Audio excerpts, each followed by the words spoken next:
what do I want to share? Most of the time I'm speaking about business, and now I'm starting to speak a lot more about, women's empowerment. And I said, what do I want to say for the few minutes that I have in the room? And this quote came to mind: heal the girl and the woman appears.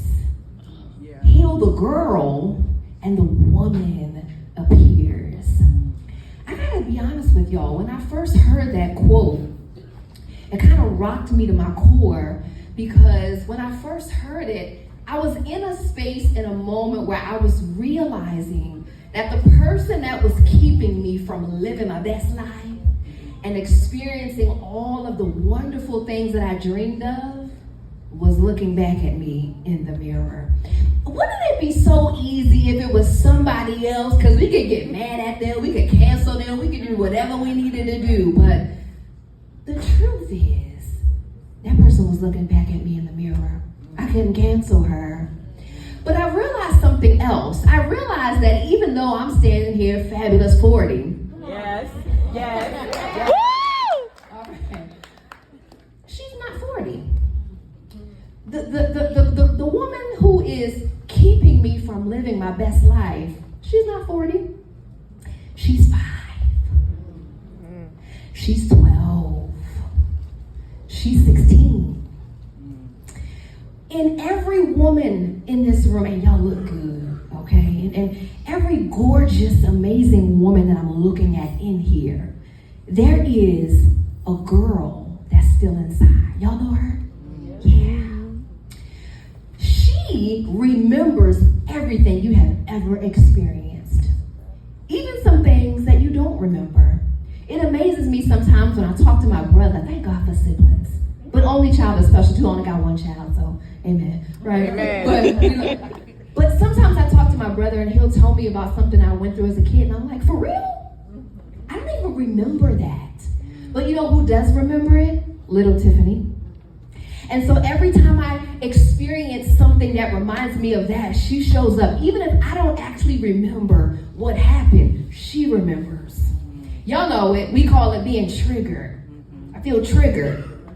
And in that moment, you are no longer 40 or 35 or 30, you're 7.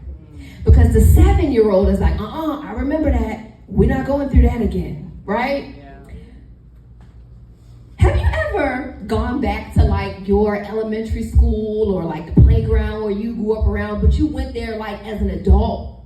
Anybody ever gone back? Mm-hmm. You notice how different it looks as an adult? Because in your mind, you remember, it's like, man, I remember when I first went back to my elementary school, and I was standing, and I said, these lockers are really small. Didn't it seem like the lockers were so big? And I was like, these lockers aren't that big. But you know what happened? That memory was recorded by a 6-year-old. And the memory doesn't grow up just because I grew up. That memory is still locked in the way the 6-year-old locked it in. So what happens is, now that I'm coming back as a 40-year-old, I go, oh, that locker actually is small. I just thought it was big. But those aren't the only memories that got locked in and didn't grow up. The way that mom used to speak to you, that got locked in by the 7-year-old too. So now when you come back and look at it at 40, you go, you know what? She don't dislike me. She just was in a lot of pain. Yeah. Oh, I don't really have to be mad at her. I actually could feel compassion for her because she wasn't actually mad at me. I didn't do anything wrong.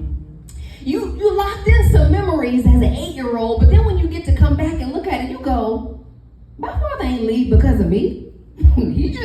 he had some stuff he had to figure out. It actually ain't have nothing to do with me, right? So I want us to identify, I'm going to just talk about 3 things. Who is the inner child, right? How do we honor her? Because I believe we have to honor her before we heal, and then we're going to heal her. Can we end on a good note? Because y'all looking at me like, oh, Lord, I'm not trying to cry. Tell your neighbor, you can smile during this one. It's okay. We're going to get serious, and then we're going to end in a good place, okay? Y'all don't tighten up on me, okay? It's going to be good, I promise. I heard something, and it made me think. You know, thinking can be dangerous. Somebody talked about this earlier. Sometimes the reason we just keep moving and going and helping everybody is because in those quiet moments, you gotta think. Yeah, sometimes that thinking can be scary. But I want you to, for the note takers in the room, I want you to write this question down.